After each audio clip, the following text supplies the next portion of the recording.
사막, 행운 뒤에 숨은 것. 이보다 최악의 상황이 있을까? 자청. 2011년 3월 25살이 된 우리의 사업은 나날이 발전했다. 월세 22만원짜리 방에 살다가 3천만원을 벌어들이는 건 기적과도 같았다. 매일 이게 꿈인가 현실인가 싶은 나날을 보냈다. 밤에는 시간당 20만원을 벌면서 천재 상담사님 소리를 듣다가 낮에는 평범한 대학생으로 지내는 이중생활을 이어나갔다. 3학년이 되자 모든 게 시시하게 느껴졌다. 차츰 전주에서의 삶이 무료해져 갔다. 내가 큰 돈을 벌자 주위 사람들은 오히려 나를 멀리했다. 사람들은 성공한 사람에 대해 부정적인 감정을 먼저 가진다는 걸 이때 깨달았다. 나는 학교를 그만두고 제주도 한 달 살이를 떠났다. 오피스텔에서 지내면서 상담도 하고 여행도 하는 디지털 노마드 생활을 했다. 겉으로 보기엔 영화처럼 살고 있었다. 하지만 실제 내 삶은 늘 쪼들리고 있었다. 모든 사업은 처음 성과를 냈을 때가 가장 위험하다. 나와 지한이가 벌인 사업은 무자본 창업에 가까웠다. 사무실도 직원도 없었기에 들어갈 비용이랄 게 없었다. 처음엔 3천만원씩 들어오는 게 다 우리 돈이라 생각했다. 하지만 세상은 그리 만만하지 않았다. 각종 세금을 제하며 실제 우리에게 떨어지는 건 650만원 정도였다. 3천만원 수입에 취해 있던 우리는 각자 좋은 차를 샀는데 그 할부금만 150만원이었다. 거기에 월세 100만원, 부모님 용돈 100만원, 건강보험료와 국민연금 납입금 등을 제하고 나면 남는 게 없었다. 실제 쓸 수 있는 돈은 100만원 수준이었다. 오히려 대학 시절 과외를 하며 200만원씩 벌 때가 더 풍요로웠다. 사업이 커지면서 우리는 각자 역할을 나눴다. 자금 관리와 회계 경영 등은 지한이가 맡기로 했다. 나는 상담글을 작성하거나 상담을 진행하고 연구하는 역할을 맡았다. CFO, 최고 재무 경영자와 CTO, 최고 기술 경영자로 갈라진 셈이다. 우리는 이후 3년간 재택근무를 하면서 각자의 일에 전념한다. 나는 나대로 그 업계에서 전설적인 인물이 되었고 수많은 상담 사례를 바탕으로 이론을 정립해 재해 심리학이라는 걸 만들게 되었다. 소문이 나면서 인기가 치솟았다. 나에게 상담을 받으려면 1, 2개월은 기다려야 했다.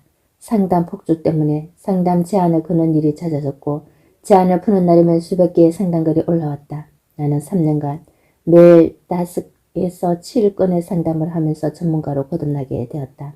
그러면 이불과 재해에 관한 상담은 어떻게 이루어지는가? 내가 하는 일이 궁금할 수 있으니 간단히 요약해보겠다. 1. 고민을 가진 내담자가 상담 사연을 작성한다. 2. 나는 사연을 읽고 둘의 상황을 심리학적으로 분석한다. 3. 연애 상대의 심리를 파악하고 그에게 해야 하는 액션을 구체적으로 제시한다. 문자 한 분으로 매달리게 만들거나 재해 가능성이 높은 상태를 만드는 게 목표다. 재해 확률이 30% 미만인 경우에는 환불을 권유한다. 4. 대부분의 케이스가 문자 한 번만 보낼 수 있는 상황이다. 단 한 문장으로 상대의 감정을 완전히 뒤흔들어야 한다. 상대를 슬프게 할 수도 있고 악몽을 꿀 정도로 충격적인 메시지를 보낼 수도 있다. 5. 내담자가 메시지를 보내고 나면 상대방에게서 연락이 오거나 상대가 매달릴 수 있다. 이때 어떻게 해야 하는지 구체적인 액션 방안을 내담자에게 알려준다.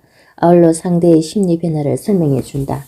이때 수많은 사례를 듣고 겪으면서 나는 어느새 인간 심리 분석과 심리 시뮬레이션 전문가로 거듭났다. 5페이지에서 10쪽에 이르는 상담 사연을 매일 5, 6건씩 읽어야 했다. 30분 정도 고민하여 창의적인 해결책을 만들어내야 했다. 끝없이 통 잘리고 요하는 작업이었기에 자려고 누워서도 독창적인 해법을 연구했다. 덕분에 문제 해결 능력이 많이 향상되었다. 세상에는 안 풀리는 문제보다 고민하면 풀리는 문제가 훨씬 많다는 걸 깨달았다. 이런 깨달음과 적극적인 두뇌 사용은 이후 다른 창업에서 다시 중요한 자산이 된다. 이처럼 전문성은 나날이 발전해 갔지만 사업 자체는 3년간 정체되어 있었다. 서로에 대한 불만도 쌓여갔다. 지한이는 내가 경영상 고충을 모른다고 생각했다. 나는 나대로 이런 불만이 생겼다. 사업을 시작하자마자 월 3천씩 벌었는데 어떻게 3년간 매출이 그대로지? 그리고 실제 고액을 상대하는 건 나 혼자인데 왜 650만 원만 받아야 하지? 사업 구조도 마케팅도 맨 처음과 똑같으니 사업이 더 커지지 않는 게 아닐까? 이걸 경영이라고 할 수가 있나? 겉으로는 사이가 좋아 보였지만 우리는 서로에게 불만이 쌓여갔다. 나는 사업을 공격적으로 펼치길 바랬지만 지안이는 보수적으로 하길 원했다. 그리고 나는 창업 초기 외에는 경영에 참여하지 않으면서 주도권을 잃은 상태였다. 무엇보다 이때까지 군대에 갔다 오지 않은 상태였다. 불안한 나와 지안이 사이에 제3자가 기합하면서 우리 관계는 틀어지기 시작했다. 오만. 인간의 그릇. 결국 사람은 제 그릇만큼의 돈을 모은다. 우리는 늘 눈앞의 목표를 영원하면서 살고 그것만 달성되면 모든 게 해결될 것처럼 생각하지만 현실은 그렇지 않다. 상담 결제가 한 번만이라도 돼서 끼니를 해결할 수 있으면 좋겠다고 기도하던 때가 차라리 행복했다. 문제 하나가 해결되면 더 큰 하나가 게임 속 게스트처럼 펼쳐졌다. 너무나 파란만장한 일들이 많았는데 짧게 정리하면 이렇다. 지안이와 나는 여러 오해가 쌓여 갈랐었다. 나에겐 다른 동업자가 생긴다. 새롭게 사이트를 열어서 마에 3천만 원 매출을 바로 뚫어낸다. 2015년 2월 1일 29의 사업 수익을 거의 챙기지 않은 채로 군대로 갔다. 첫 휴가를 나와보니 회사가 이상하게 돌아가고 있었다. 동업자와 지인들이 나를 배신한 정확할 포자. 두 번째 휴가를 나와 결국 모든 사업을 정리한다. 스트레스 때문에 강직성 척추염이라는 난치병을 얻고 군병원에 입원하여 6개월간 누워 지냈다. 이렇게 내 사업 초기는 정말 아군의 연속이었다. 세상에 둘도 없는 친구였던 지안이와 헤어지게 된 것도 안타까웠는데 같이 일한 사람들마다 나를 이용하려는 모습에 사람을 믿기 어려운 상태에 이르렀다. 내 무반에 누워있으면 무장 탈영해서 배신자들을 처단하고 싶은 욕망에 휩싸였다. 강직성 척추염으로 군병원에 6개월간 입원했을 땐 정말 인생 막장에 도달한 기분이었다. 그렇게 괴로운 날들이 이어지던 어느 날 나는 마음을 고쳐 잡았다. 신이 나를 얼마나 위대하게 쓰려고 이런 고난을 주는 걸까? 종교를 믿진 않았지만 난 이 고난과 고통에 의미를 부여하자고 마음먹었다. 늘 큰 고통 뒤에 큰 성장이 온다는 걸 겪어보지 않았던가. 난 이 비참한 처지가 어쩌면 단련의 계기가 될 수도 있겠다고 생각했다. 아니, 그렇게 생각하기로 했다. 이렇게 병원에 있게 돼서 하루 종일 책만 읽을 수 있는 환경이 마련된 것은 신이 주신 기회다. 난 정말 운이 좋다. 나는 항상 고난이 있을 때마다 책을 읽으며 성장하지 않았나. 군 병원에 누워있는 이 시간은 내 인생의 황금기가 될 거다. 고양시의 군 병원에 입원한 6개월 동안 나는 목발을 짚거나 힐체를 타고 나가서 끊임없이 책을 읽었다. 그전에는 심리학과 경영학 관련 책을 읽었다면 이번엔 더 다양한 분야를 읽어야겠다고 생각했다. 어차피 사회에 나가면 또다시 일과 관련된 책을 읽을 게 뻔하니까. 이런 기회에 다른 영역을 건드리고 싶었다. 그래서 세계사, 과학, 문학에 관련된 책을 읽으면서 지금까지와는 다른 방향의 뇌를 발달시키려 노력했다. 그리고 본격적으로 경영에 대해 공부하기 시작했다. 이때 읽었던 책 중 하나가 일본 최고의 부자 임문수로 알려진 부자의 그릇이다. 이 책을 읽고 나니 내게 벌어진 모든 상황들이 순식간에 이해되었다. 이 책에는 그동안 겪었던 시행착오가 스토리화되어 있었다. 이런 경험들은 나뿐만 아니라 대부분의 인간이 겪는 일이라는 걸 알게 되었다. 그동안 내가 끊임없이 화가 난 건 스스로를 대단한 사람이라고 착각했기 때문이었다. 지안이와 일을 하면서 3천만 원의 순수익을 냈지만 650만 원밖에 못 가져간 것, 다른 동업자와 일하면서 모든 재산을 잃고 사업체를 빼앗긴 것은 불운 때문이 아니었다. 그들의 문제도 아니었다. 그저 내 그릇이 작았기 때문에 물을 부어도 흘러넘쳤던 것뿐이었다. 생각해보니 내가 잘하는 건 오직 상담뿐이었다. 경영, 회계, 세무, 총무 등 그 무엇도 할 줄 아는 게 없었다. 그저 내 그릇만큼 벌었을 뿐 나 혼자서 수천만 원을 번다고 생각한 것은 착각이었다. 30이 다 되도록 한 푼도 없는 것, 모든 사업이 사라진 것은 누구의 탓도 아니었다. 그게 내 실력이었다. 이걸 철저하게 인정하자. 더 이상 사람을 원망하지 않게 되었다. 그리고 이제부터 뭘 해야 할지도 눈에 보이기 시작했다. 한 번에 큰 돈을 버는 일은 없다. 사람은 제 그릇만큼 돈을 가져갈 뿐이다. 남을 탓하기보다는 내 문제에 집중하자. 나는 생각을 올바른 방향으로 이끌고 뇌를 최적화하려고 노력했다. 그리고 기분을 다지려고 했다. 예전엔 작은 일들을 하찮게 여겨서 저런 건 나 같은 천재 상담사가 할 일이 아니야 라고 생각했다. 그런데 바닥을 찍고 나니 모든 일이 소중했고 작은 일부터 능숙해져야만 내 진짜 실력이 늘어난다는 생각이 들었다. 큰 고통 속에서 다시 새로운 사다리가 자라나기 시작했다. 당시 내겐 강직성 척추염이 있긴 했으나 의가사 제대를 할 만큼 진행되진 않은 상황이었다. 6개월간 군 병원에 누워있으면서 이 상태로는 군대에도 나에게도 도움이 되지 않을 것 같았다. 빨리 제대를 해야겠다고 마음먹었다. 나는 특기를 살려 글을 썼다. 12여 쪽에 달하는 보고서를 작성해 군 간부들에게 전했다. 깨병이 아니라 병세가 심각하다는 걸 알게 된 몇몇 간부들의 도움으로 제대할 수 있게 되었다. 2016년 1월 내 나이 30이었다. 사회에 나온 나는 몸부터 바로잡아야 했다. 군병원에 있을 때 내 병에 대해선 충분히 공부해둔 상태였다. 척추염은 초기 상태였기 때문에 앞으로 잘 관리만 한다면 정상으로 돌아갈 수 있다는 희망을 가졌다. 그러나 걷기도 힘들고 뛰는 건 상상할 수도 없는 상태라 평범한 재활 치료도 어려웠다. 최대한 균형 잡힌 해법을 만들어야 했다. 관절이 아프다면 일단 장 근육을 더 붙여야 했다. 관절에 무리가 가지 않으면서 근육을 강화하는 방법은 수영이니 수영을 하면서 루머티즘 치료제와 소염제를 먹는다면 완치 가능성이 있다고 판단했다. 다시 죽어라 노력하길 6개월. 무리한 운동은 어려웠지만 일상생활은 가능해졌다. 손목 통증도 사라져 조금씩 키보드를 두드릴 수 있게 됐다. 나는 치료와 공부를 병행하면서 현실적인 답을 찾아 나갔다. 군 병원에서 매일 실전했던 독서와 글쓰기가 제대뿐만 아니라 재활에도 큰 도움을 주었다. 나는 점점 더 지식과 생각의 힘에 매료되어 갔다. 피날레 거슬러 오르기. 돈, 시간, 정신으로부터 완벽한 자유를 얻다. 누군가 이때까지 내 인생을 지켜봤다면 뭐라고 평가했을까? 가난한 집에서 머리 나쁘고 못생기게 태어난 한 소년의 비극적인 삶일까? 그렇게 볼 수도 있겠다. 하지만 난 그런 출발점에서도 조금씩 나아가려 했고 하나하나 장애물을 넘어서면서 새로운 스킬들을 획득했다. 큰 고통이 생길 때에도 자기 연민에 빠지지 않고 그 상황을 어떻게든 다음 성장을 위한 재료로 삼으려고 애썼다.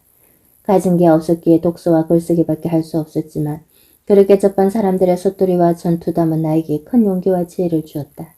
이제까지 나의 이야기를 길게 들려준 이유다. 30살의 병든 몸으로 제대한 나는 무일푼의 벽수였다. 그러나 여러 싸움을 거치면서 획득한 경험치와 스킬들을 이미 갖고 있었다. 이제 나는 어떤 문제가 닥쳐도 최적의 공략법을 찾아낼 자신이 있었다. 신이 보낸 시련들 앞에서 주저앉는 대신 그걸 받고 더 크게 올라서는 역행자가 되어가고 있었다.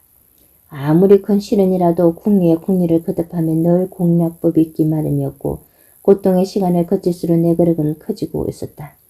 제대 6개월 뒤 몸이 거의 나아갈 무렵 나는 자청이 될 준비가 되어 있었다. 그 후에 어떻게 되었냐고 여기서부터 많은 이들이 아는 대로다. 31. 아무 일 하지 않아도 매월 5천만 원을 버는 구조로 만들었다. 몸은 완전히 회복되어 스포츠를 즐기기 시작했다. 32. 이상한 마케팅이라는 햇살을 만들었다. 33. 한 달 순수익은 8천만 원을 돌파하기 시작했다. 자청이라는 닉네임으로 유튜브를 시작해 6개월 만에 16만 구독자를 만들고 은퇴했다. 대부분의 시간을 해외에 나가 있었고 꿈에 그리던 스포츠들을 시작해 트로피를 쌓기 시작했다. 34. 그동안엔 상상하기 어려웠던 규모로 수익이 시너지가 나기 시작했다. 사업이 커지면서 직원들을 대규모로 뽑기 시작했다. 35. 정지우가 아르바이트 포함 130여 명의 구성원들과 함께 일을 하고 있다. 이상한 마케팅, 아테라사, 푸드푸 등의 메인 회사를 비롯 총 6개의 사업과 4개의 지분 투자 사업이 자동 수익을 만들어내고 있다. 이로 인해 보유한 수십억의 자산은 20% 이상의 투자 수익을 거두고 있다. 이외에는 욕망에 북카페, 위스키바, 인피니 등을 만들면서 경제적 자유를 넘어 자아실현에 집중하기 시작한다. 이제 나는 그 무엇에도 제약받지 않는다. 겉으로 나를 괴롭혀왔던 공부, 돈, 외모의 세계의 벽은 아무것도 아니다. 종종 사람들은 나에게 행복하냐고 묻는다. 그럴 때마다 항상 하는 대답이 있다. 제 조건에서 불행하다면 오히려 이상한 일 아닌가요? 정말 행복합니다. 영원히 살고 싶네요. 내가 경제적 자유를 얻기까지의 이야기는 여기까지다. 왜 나의 옛 이야기로 이 책을 시작했을까? 솔직히 말하면 당신에게 무의식 균열을 내고 싶었다.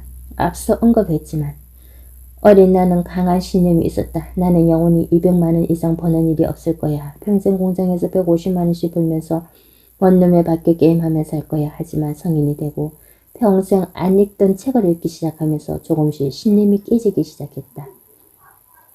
감정이입을 하면서 자수성가를 이내는 사람들의 이야기를 읽다 보니 그 사람들과 나를 동일시하곤 했다. 그리고 나도 혹시나 이렇게 될 수 있는 게 아닐까. 나 같은 상황에서도 성공할 수 있는 거잖아. 방법이 있잖아. 라는 생각이 점차 들었다. 그 전까지 나의 무의식은 너는 정말 열등한 인간이야. 외모, 공부, 돈, 그 어떤 것도 절대 평균치에 도달할 수 없어. 라고 속삭였다. 하지만 나는 이야기들을 통해 변하기 시작했다. 무의식의 균일이 일어난 것이다. 만약 나의 옛 이야기를 공개하지 않았다면 당신은 과거의 나처럼 다른 세상의 이야기 혹은 어차피 검수주의거나 천재의 이야기라고 치부하며 책을 덮어버렸을지 모른다. 내 이야기가 당신의 모든 것을 바꿀 수는 없겠지만 조금이나마 무의식의 균열을 내는 데 성공하길 바란다. 또한 이 책을 끝까지 읽지 않더라도 꼭 무의식의 균열이라는 개념만은 기억했으면 한다. 자, 이제부터 본격적으로 역행자 7단계 모델을 따라가보자. 자유를 얻으러 갈 시간이다. 신이 망가뜨리고 싶은 인간이 있으면 신은 먼저 그가 잘 될 사람이라고 축켜 세운다. 시릴 코널리의 가능성의 적들. 역행자 1단계 자의식 해체. 대부분의 사람들이 인생에서 완전한 자유를 얻지 못하는 이유는 무엇일까? 가장 근본적인 원인은 과잉자의식이라 생각한다. 아무리 성공한 사람이 옆에 있어도 아무리 좋은 책을 눈앞에 두어도 방법을 떠먹여줘도 소용없다. 대다수는 자의식을 보호하기 위해 온갖 방어 기제를 일생일대의 정보를 쳐낸다. 나는 빨리 본론으로 들어가 당신에게 이렇게 돈 버는 거예요. 이것만 따라하세요. 라고 말하고 싶다. 하지만 당신의 방어 기제는 내가 전달하려는 정보를 모두 물리칠 것이다. 자의식을 해체하지 않는 이상 그 어떤 발전도 할 수 없다. 대다수의 머리 좋은 사람들이 일정 나이부터 남탓만 하며 영원히 발전하지 못하는 이유 또한 여기에 있다. 성공한 친구가 정보를 줘도 잘난 척하지 마세요 라고 생각하며 한 귀로 듣고 한 귀로 흘린다. 정보를 듣는 데는 10분만 투자하면 된다. 하지만 자의식은 본인보다 잘난 사람에 대한 거부감을 느끼고 그의 정보를 밀어낸다. 경제적 자유로 이르는 책을 꺼내도 아무리 책을 읽어도 안 되는 사람은 안 되더라고요 라고 핑계를 대며 밀어낸다. 본인이 독해력이 없음을 인정하는 걸 자의식은 방어한다. 책 읽기는 길어야 2~3시간만 투자하면 된다. 한 권의 책으로 완전히 인생이 변할지도 모르는 일이다. 하지만 자아가 약간이라도 손상될까봐 온갖 변명을 댄다. 돈을 버는 실질적인 방편으로 눈앞에서 가르쳐줘도 저는 돈보다 중요한 가치가 있다고 생각해요. 안 알려주셔도 돼요 라고 겸손하게 답한다. 누구보다 돈을 원하고 돈 때문에 인생의 자유를 박탈당하고 때로는 돈 앞에서 치사한 행동을 하는 사람조차도 하지만 의식은 본인이 이런 모순된 사고를 한다는 것을 받아들이려 하지 않는다. 대다수의 사람들은 자의식의 꼭두가시 줄에 놀아난다. 이 끈을 잘라내야만 자유로 전진할 수 있다. 자의식은 인간에게 필수적인 심리 기제지만 자유로 가는 그의 모든 길목에서 사람들을 방해한다. 이번 챕터에서는 역행자의 7단계 모델 중 첫 번째, 자의식 해체하기를 알아볼 것이다. 이런 경우를 생각해보자. 지수는 천재 과학자가 만들어낸 인간형 로봇이다. 외모는 진짜 인간과 구분할 수 없을 정도로 생각할 수 있는 힘이 있어 자아를 성찰하기도 한다. 고난과 역경을 겪게 되면 지혜를 발휘해 문제를 풀어나가며 성취감과 행복감을 느낀다. 지수는 당연히 스스로를 특별한 존재라고 여기고 자신을 인간이라 믿는다. 그러던 어느 날 충격적인 장면을 목격하고야 만다. 자기와 똑같이 생긴 수많은 로봇과 로봇 개발자의 컴퓨터를 보게 된 것이다. 컴퓨터에는 이런 플랜이 쓰여 있었다. 1. 모든 로봇은 지능을 갖도록 설계한다. 2. 모든 로봇은 문제를 만나면 고통을 느끼고 문제를 해결하며 기쁨을 느끼도록 설계한다. 3. 이런 기억들이 쌓여서 점차 자아를 갖도록 설계한다. 지수는 설계 플랜을 보고 큰 충격을 느낀다. 하지만 시간이 흐르면서 점차 마음이 진정되기 시작한다. 그래, 나는 거기에 누워있던 다른 로봇들과는 달라. 나는 창조자의 의도가 무엇인지 잘 알고 있잖아. 나는 경험을 바탕으로 계속 진화하는 인격체라고. 그러나 지수가 보지 못했던 다른 플랜이 더 있었다. 4. 만약 로봇이 자신의 정체를 알게 되는 경우 난 더 특별해라고 느끼도록 설계한다. 자아가 붕괴되지 않도록. 인간도 지수와 다름없다. 유전자가 정해놓은 본성과 환경의 지배를 받는다. 동시에 위기에 흔들리지 않도록 스스로 보호하도록 자의식도 탑재한다. 이러한 초기 조건에서 자유로운 사람은 없다. 신은 사람들에게 수많은 일생일대의 기회를 주지만 자의식이 방해로 모든 기회를 날려버린다. 난 돈이 없어도 행복해 라고 끊임없이 자위하지만 항상 어떻게 돈을 벌지 걱정하며 자신을 고용한 윗사람이 능력에 맞는 월급을 주지 않는다고 욕하며 밥을 사 먹었을 때마다 가게 불을 보면서 걱정한다. 인증해라. 그래야 그 다음부터 발전이 일어난다. 자의식에 대한 실제 사례를 얘기해보겠다. 내가 진행하는 주요 사업은 심리상담, 전자책 발간, 마케팅 등이다. 재해상담이라는 아이템으로 처음 창업해 이 분야에는 10년째 국내 1위를 하고 있다. 주로 고객이 여성이었으므로 여성 입장에서 이야기를 하겠다. 실제로 연애 관련 상담을 해보면 제일 안타까운 사람들이 있다. 바로 자의식이 강한 사람들이다. 이들은 자신을 너무 사랑한 나머지고 어떤 상처도 받으려 하지 않는다. 이성에게 사랑받고 싶어 하면서도 상처가 들어와 만남 자체를 피해버린다. 사랑받고 싶은 마음도 자의식 때문에 생기는 것인데 정작 지나친 자의식이 사랑의 기회를 날려버리는 것이다. 아이러니하게도 이런 사람들은 대개 자신이 원했던 남자보다 훨씬 못난 남자를 만난다. 왜 그럴까? 너무 철벽을 쳐서 그렇다. 사랑받고 싶으면서도 혹시 잘못된 일을 할까봐 자꾸만 상대를 밀어낸다. 그러면 멀쩡한 남자들로부터 떨어져 나간다. 마지막까지 비상식적으로 대시하는 남자는 결국 성격 파탄자, 무매력남, 속셈을 숨기고 있는 바람둥이 뿐이다. 여성은 자기 합리화를 하면서 이 남자와 연애를 시작한다. 하지만 지나치게 자의식이 강하니 이 연애마저 잘 될 리 없다. 수준 떨어지는 남자들은 자기 욕심을 채우고 나면 결국 입을 통보를 한다. 악순환의 한 사이클이 완성된다. 이 여성은 역시 남자는 다쓰레기야 라고 생각하며 앞으로 어떤 일들에게도 마음을 열기 어려워진다. 입장만 바꿀 뿐 남자 또한 동일하다. 이들은 왜 연애에 실패하는가? 이유는 간단하다. 많이 안 해봤기 때문이다. 별로 경험도 없으면서 마음속에는 판타지와 자기만의 룰로 가득 차 있다. 연애란 상대를 있는 그대로 인정하고 관심과 자원을 주고받는 일인데 나라는 존재가 너무 소중한 이들은 상대의 마음을 헤아리거나 받아주는 데 서투르다. 옷자락을 적시지 않고 물놀이를 할 수 없듯이 자아에 조금의 상처도 입지 않으면서 연애를 할 수는 없다. 하지만 이들은 자신이 상처 입지 않는 것만이 세상에서 가장 중요하다. 사람 보는 눈이 없고 남자 심리도 모른다. 나쁜 남자만 자꾸 꼬이고 있네는 매번 산으로 가는데 이유를 몰라 안절부절 못한다. 그러다 제 상담을 신청하는 것이다. 그들은 상담할 때에도 비슷한 모습을 보인다. 하나같이 쿨한 척 상대에게 미련이 없는 척 행동한다.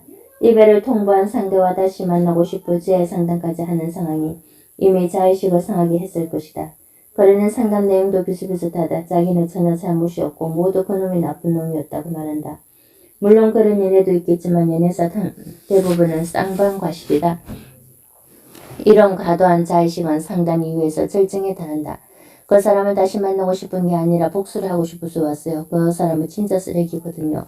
그녀는 누구보다 상대와 다시 만나고 싶지만 이를 인정하며 자의식에 상처받기 때문에 복수하고 싶어요 라는 말을 하는 것이다. 그럼 나는 이렇게 답한다. 복수는 하되 다시는 안 만나도 상관없다는 말이시죠? 그렇게 해드리겠습니다. 상대는 크게 당황하며 행선술술하다가 완전히 끝인 건 좀 그렇고 상대가 매달리면 다시 생각해 볼 수도 있어요 라고 한다. 내가 상담한 실제 사례 중 하나인 이 여성은 자의식 때문에 30살까지 모든 연애의 기회를 놓치었다. 그나마 자신에게 모든 걸 갖다 바치는 남자와 연애를 시작하더라도 수틀기 때문에 관계를 망쳐버린다. 연애 잘하는 부업이라는 글을 접할 때마다 이런 건 한심한 여자들이나 보는 것이라고 생각하며 지식을 회피한다. 스스로 관계를 망쳤음에도 이를 인정하지 않고 남 탓만 시전한다. 그리고 남자에 대한 트라우마가 있다고 생각하며 그 어떤 남자도 만나지 않는다. 무의식은 그 누구보다 좋은 남자를 만나는 것을 원하지만 회피를 반복한다. 대다수의 사람들이 돈을 대하는 태도도 마찬가지다. 겉으로 원하지만 그거 꼭 중요한 건 아니야 라고 말한다. 적은 봉급을 보면서 사회가 잘못되어 있어라며 남 탓만을 시전한다. 돈에 대한 지식이 눈앞에 있더라도 이건 천박한 사람들이나 보는 거야 라며 회피한다. 과잉 자의식으로 모든 기회를 놓친다. 회피만 반복한다. 자의식이 인간을 망치는 이유. 애초 인간에게 자의식이란 게 왜 있을까? 자의식은 여러 감정과 지식을 엮어서 잘 반응하며 살아남도록 만들어진 진화의 산물이다. 단순한 생물들에겐 자의식이 없다. 에어컨이나 TV 속의 칩이 단순한 동작만 반복하는 것처럼 말이다. 그러나 우리가 쓰는 노트북이나 이보다 복잡한 슈퍼컴퓨터 등은 훨씬 복잡한 운영체제가 있어야 돌아간다. 여기저기에 리소스를 분배하고 입출력 장치를 연결하고 프로그램들을 돌리기 위해서다. 자의식이란 고도의 운영체제다. 그러나 외부 환경에 적응하고 행동하기 위해 만들어진 이 자의식이 지나치게 커지며 즉 운영체제가 폭주하면 원래의 기능대로 움직이기 힘든 상황이 발생한다. 외부 신호를 자꾸 왜곡함으로써 잘못된 판단과 생각에 이르게 하는 것이다. 우리는 왜 이렇게까지 진실을 받아들이기 힘들어할까? 수많은 연구가 수많은 답을 내놓았다. 방향은 비슷하다. 우리의 뇌는 우리의 몸과 마찬가지로 가급적 안정된 상태를 유지하고 싶어 하기 때문이다. 급한 문제에는 오래 생각할 필요 없이 바로 반응하고 원시시대의 명수가 달려들 때 심장속구에 들어갔던 조상들의 유전자는 이미 사라졌을 것이다. 별로 중요하지 않은 문제는 대충 돌려대면서 뇌는 가급적 적은 에너지로 많은 일을 처리한다. 그러다 몸 전체 에너지의 20%를 쓴다. 너무 따지지 않고 대강대강 문제 없을 정도로만 나와 남을 적당히 속이며 오늘만 대충 수습하는 가성비 최고의 운영체제 덕분에 인류는 이렇게 살아남았다. 그 과정에서 우리 안에는 거대한 자아가 남았다. 아주 거대한. 방금 아주 큰 실수를 저질렀다고 하자. 예를 들어 1년간 모았던 주식을 응급길에 손절매한 상황이다. 물론 늘 그러듯이 주가는 곧바로 치솟아 올라간다. 이전에는 내 자아가 너무 엉망이 되지 않도록 답도 없는 이 문제로 자살에 이르지 않도록 온갖 이유들을 가져다 대며 행동을 합리화한다. 괜찮아. 곧 큰 하락장이 올 거야. 남은 현금으로 더 급등한 종목을 찾아보자. 하지만 호가창을 빨갛게 가로지르며 오르는 그래프를 보니 이 정도 사기 합리화로는 인지 부조화가 해결되지 않는다. 희생양을 찾기로 한다. 이게 다 아까 종목 토론방에서 헛소문을 퍼뜨린 그놈 때문이야. 허위사실 게시물을 캡처해서 건강원에 신고할까? 이런저런 바보 같은 생각을 하는 사이에 쓰라린 속이 어느 정도 가라앉고 호르몬 수치와 혈압도 차차 정상으로 돌아온다. 짝사랑하던 여자를 친구한테 빼앗기도 전 재산을 코인 투자로 날려도 한 달 후에는 마르게 밥을 먹을 수 있게 자아를 살뜰히 보살펴주는 게 바로 자의식이다. 상치를 봉합하고 적당한 스토리를 만들어서 스스로가 일관되며 가치 있는 존재증을 느끼게 해준다. 내 개성을 만들어내고 다른 사람들에게 매력적으로 보이게 해주며 수많은 인간관계를 잘 처리할 수 있게 해주는 중요한 소프트웨어였을 것이다. 원시시대에는. 문제는 자의식이 지나치면 오늘날에는 여러 부작용을 낳는다는 것이다. 앞에 주식 사례를 보자. 저런 말도 안 되는 실수를 했을 때 가장 합리적인 행동은 무엇일까? 그렇다. 잘못한 거래를 되새겨보고 다시는 실수하지 않도록 관련 지식을 공부하는 것이다. 그런데 우리가 실제 하는 행동은 어떤가? 개나 희생양만 찾고 분풀이를 하다가 끝난다. 나아지질 않는다.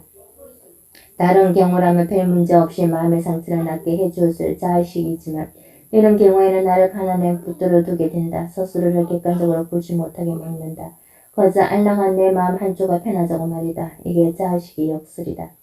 제 상담을 하러 왔던 그 여성분도 같은 경우다. 사실 그냥 솔직히 인정하면 된다. 자기가 이내 경험이 많지 않아 질나는 남자에게 코가 끼었다는 것을 예를 들어 이런 식으로 말이다. 내가 연애를 못해온 건 남자들의 눈이 잘못되었어가 아니야. 일단 내가 문제가 있다고 생각해보자. 외모, 매력적인 여자들의 공통점을 찾고 이들을 엇비슷하게 따라해보자. 내 썼던 일만 고집하는 건 문제가 있어. 날 있는 그대로 좋아해주는 사람을 찾는 건 그냥 나 편하자고 했던 말일지도 모르겠어. 그동안 만나온 남자들이 다 이상한 이유는 뭘까? 끼리끼리 만난다 했잖아. 내가 사실 이상한 것일지도 모르겠어. 연애 지식은 유치하다고만 생각하는 건 오만한 착각일지도 몰라. 일단 연애 지식을 글로라도 배워봐야겠어. 안 하는 것보단 낫잖아. 이를 창피해하는 게 오히려 문제였던 것 같지. 그나마 만난 남자가 바람을 피웠다. 많은 남자가 바람을 피우긴 하지만 분명히 헌신적이고 좋은 남자들도 있어. 이 남자가 바람을 피웠다면 내가 문제가 있을지도 몰라. 이 부분을 생각해보자. 그리고 그 남자가 문제였다면 그런 부류를 안 만나려면 어떻게 해야 할지 생각해보자. 그냥 내가 부족하다는 걸 인정하자. 그치면 돼. 윗부분을 읽은 사람들은 대부분 당연한 얘기라고 생각할 것이다. 하지만 실제로 이처럼 인정하기는 쉬운 일이 아니다. 단언컨대 이런 사고를 실제로 하는 사람이 1%에 불과할 것이다. 우리의 마음은 자아를 손상시키는 것에 극도로 예민하게 반응하도록 설계되어 있기 때문이다.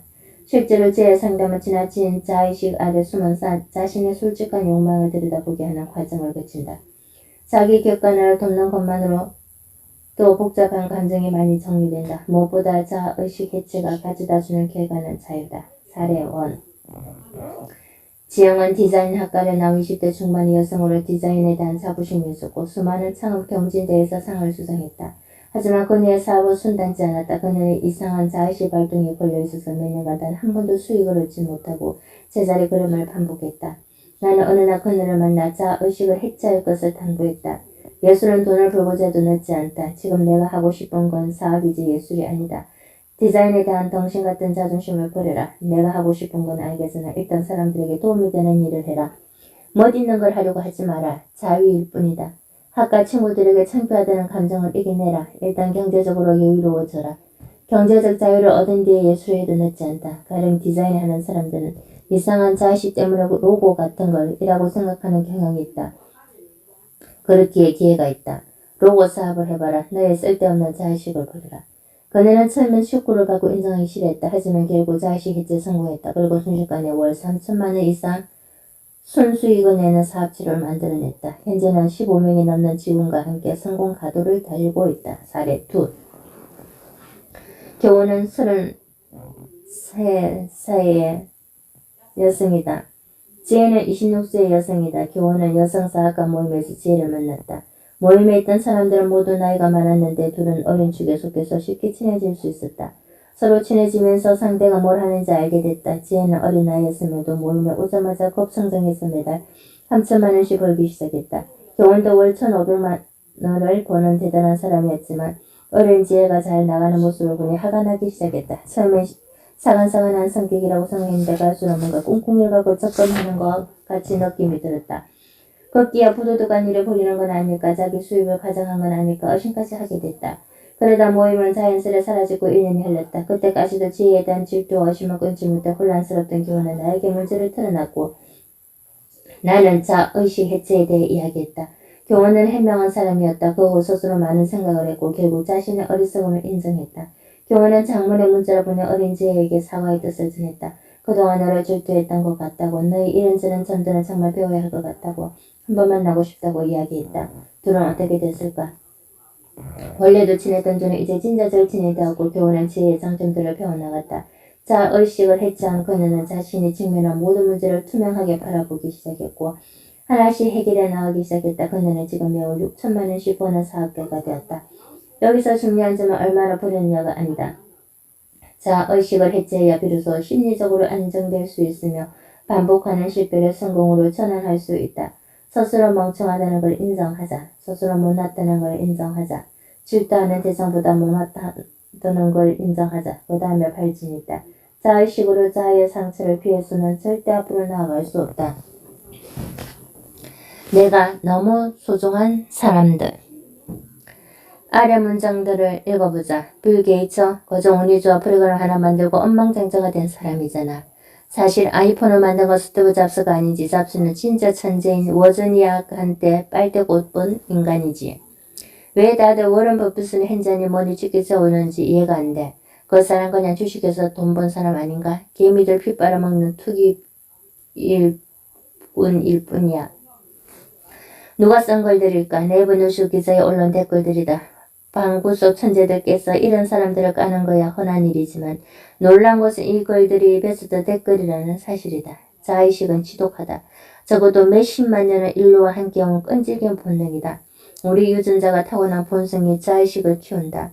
게다가 현대사회는 더욱 자의식을 부풀린다. 자기 자식을 애지중지 키우는 부모들, 남들의 관심을 받기 위해 온갖 SNS가 갈등이나 비대한 자아에 품뿌지를 가한다. 물론 자의식을 만족시키면 당장은 행복할 수 있다. 하지만 공부하지 않는 주식쟁이가 그러듯 언젠가는 추락하고야 만다. 당장은 마음 편할지 몰라도 자꾸 일이 잘못되고 사람들이 떠나게 된다. 그냥 성격이 이상해지는 것만이 아니다. 자기를 객관적으로 보지 못하며 해야 할 일을 제때 하지 않으면 인생이 고이고 가난이 찾아온다. 안산에 살던 애가 그랬듯이 지혜를 질투하던 교훈이 그랬듯이 네이버 기사에 저런 댓글을 달고 있는 이들이 그랬듯이 형언을 놓치고 불행을 불러오게 된다. 소확행의 삶이고 순리자의 삶이다. 꽤 많은 불행과 가난이 나를 너무 사랑하기 때문에 일어난다. 자의식은 인간을 크게 성장시키는 원동력이기도 하면서 인생은 불행과 가난으로 떨어뜨리는 아주 무서운 것이기도 하다. 주위를 둘러보자. 어린 시절 무지 똑똑해 좋은 대학을 갔더라도 책을 수백 권 읽었더라도 이상할 정도로 아무것도 이루지 못한 사람들이 있다. 그런 사람들을 가까이서 들여다보면 대부분 자의식에 갇혀 답답할 정도로 고집을 부리는 경우다. 그들은 타고난 재능을 더 키우지 못하고 퇴화해버리곤 한다. 주변에서 뭐라고들 할 때마다 대답할 빌명거리도 늘 준비되어 있다. 부모가, 시대가, 적성이, 취향이, 건강이 맞지 않아서 그렇다고 한다. 모두가 아는 진짜 원인을 본인을 한사코 외면하고 만다. 자의식의 문제점을 철저히 깨달은 사람은 인생의 방향을 크게 틀 수 있다. 본능이 시키는 대로 살지 않고 살아야 하는 대로 살게 되기 때문이다. 반면에 자의식을 해체하지 못할 경우 앞으로 말할 역행자의 7단계 모델을 마스터할 수 없게 된다. 또한 뇌가 다양하게 발달하지 않고 지식을 빠르게 습득할 수 없게 되며 자기 객관화가 되지 않기 때문에 매번 엉뚱한 결정을 내리기 십상이다. 자의식이 굳어지면 일종의 방어막 같은 것이 쳐지면서 새로운 생각과 사랑, 기회 등을 흡수하지 못하게 된다. 나는 이렇게 자의식이 굳어진 이들을 자의식 좀비라고 부른다.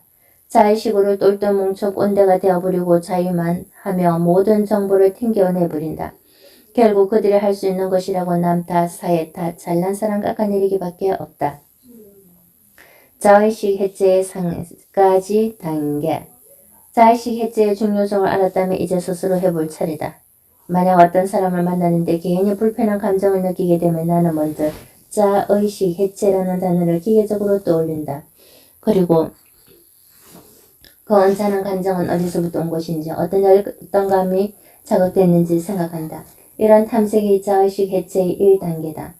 1단계 탐색은 사실 별것 아니다. 종종 누군가의 발언이나 존재의 불쾌함을 느낀다면 그 원인이 자의식 때문은 아닌지 알아보는 것이다. 이 탐색의 효과는 놀랍다. 나의 비대한 자아와 일정한 거리를 두게 된다. 질투하고 화내고 의심하는 유치한 내 모습을 가만히 지켜볼 수 있게 된다. 그러면 내 상처, 잘못 투사된 공격성, 삐뚤어진 생각이 어느 정도 보인다. 새로운 걸 받아들일 수 있는 여유가 생긴다. 그 다음 2단계는 인정이다. 왜 그 사람을 보면 기분이 나쁘지? 내가 질투하는 것일 수도 있겠구나. 질투는 우리를 내 학습을 방해하니까. 질투라 인정하고 일단 상대방이 어떤 포인트에서 인기가 있는지 흡수해야겠어. 나는 왜 인기가 없지? 그냥 매력이 없나 보다. 매력이 없으면 높이면 되지 뭐. 돈에 대해 얘기하는 사람을 볼 때마다 왜 기분이 나쁘고 상대를 적대적으로 보게 되는 거지? 사실 인생을 잘 살기 위해선 돈이 필수 조건 중 하나야. 내가 지금까지 이 부분에서 자신이 없으니 햇빛했던 것 같기도 해. 지금부터 뭘 해야 할까? 처음엔 좀 유치하고 거부감이 들 수 있지만 몇 번 해보면 재밌다. 누군가를 처음 만났을 때 이유 없이 빈정상하는 건 의식하지 못할 뿐 무의식이 발동한 것일 수 있다. 예를 들어 평소에 가지고 싶었지만 포기했던 것, 일성적 매력에서 나보다 뛰어난 사람, 내가 애써 부정해왔던 것, 그러면 내 내면에서는 자아를 지키기 위해 이런저런 반응을 펼칠 준비를 한다. 싸울 것인가 도망칠 것인가 흥분시작. 자의식 해체는 이 단계로 넘어가지 않기 위한 노력이다. 부풀어 오르는 자의식에서 떨어져 나와서 객관적인 시각을 확보할 수 있다. 마지막 3단계는 전환이다. 이제 과도한 본능의 물결을 잠재웠으니 나에게 유리한 방향으로 틀 때다. 자의식 해체는 그저 흥분을 가라앉히는 방법이 아니다. 내가 발끈하거나 열등감에 사로잡히는 그 순간을 거꾸로 이용하는 스킬이다. 사소한 잘못을 저질러서 엄마에게 혼날 때 평소에 나도 해보고 싶었던 약속을 해본 적 없는가? 예를 들어 매일 일기쓰기, 8시 전에 숙제 다 하기 같은 거 말이다. 몇 가지 사례를 들어보자. 사례 1. 자의식 과잉. 나는 작은 기업에 다니는 평범한 직장인이다. 그런데 어쩌다 친구 덕분에 연예인과 놀게 되었다. 또 이 연예인이 같이 노는 다른 연예인들과도 어울리다 보니 어느덧 주변 사람들이 나를 연예인과 노는 사람으로 인식하게 됐다. 좀 우쭐하기도 해서 나도 점점 즐기게 됐다. 사실 내 수입으로는 감당하기 어려울 때도 있지만 노는 물이 다르다 보니 어쩔 수 없다. 월급의 대부분을 유흥비로 탕진하지만 사람들의 부러운 시선을 받으면서 거들먹거리는 기분을 포기하기 힘들다. 연예인들과 어울린 후에 사이가 멀어진 어릴 적 친구들이 있지만 어쩔 수 없다고 생각한다. 자의식 해체. 난 그냥 자위하며 살아왔던 것 같아. 인정할게. 지금까지 잘못 살아온 것도 인정해. 내가 평범한 직장에 다니니까 인정 욕구에 정신을 못 차린 것 같아. 늦게라도 깨닫게 된 게 다행이지 뭐. 생각해보면 연예인들은 어울릴 때만 좋지 정말 내 생각은 안 해주더라고. 사람들도 이젠 별로 관심 없어. 오히려 주변 사람들에게 난 그냥 연예인병 걸린 애로 인식된 것 같아. 내가 너무 변한 것 같다고 말해주던 친구들을 다시 챙겨야겠어. 그동안 생각만 하던 학원에도 바로 등록해야겠어. 사례 2. 자의식 과잉.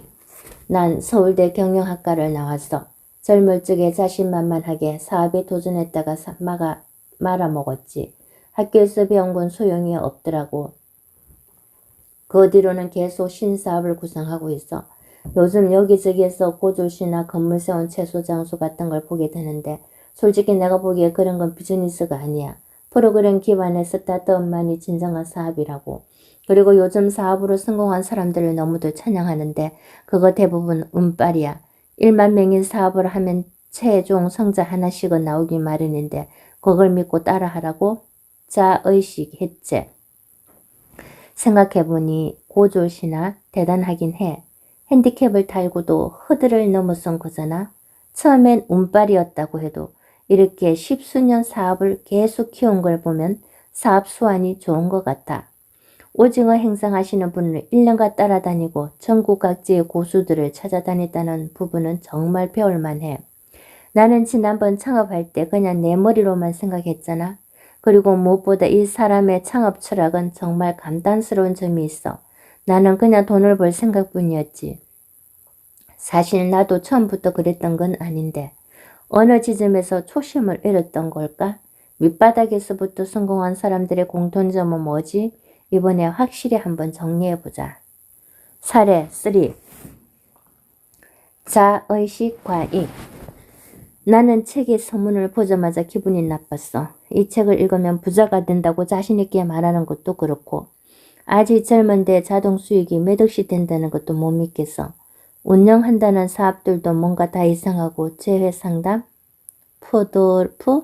특이하게 보이고 싶어서 안달난 사람 아닐까? 유튜브도 좀 하다 말았잖아. 그리고 어차피 사업 관련 책을 한 권 읽어야 한다면 빌 게이츠, 워런 버핏, 구글 창업자에 대한 책을 읽으면 됐지. 겨우 몇십억 정도 번다는 사람 책을 읽을 필요가 있나? 이 사람 아무래도 사기꾼 같았어. 그랬으면 해서 증거가 나올 때까지 폭풍 검색을 해봐야겠어. 자의식 해체. 사람 셋이 모이면 그중 한 명을 배울 만한 사람이라는데 유튜브에서 그 정도로 화제를 모았으면 뭐라도 건질 게 있겠지.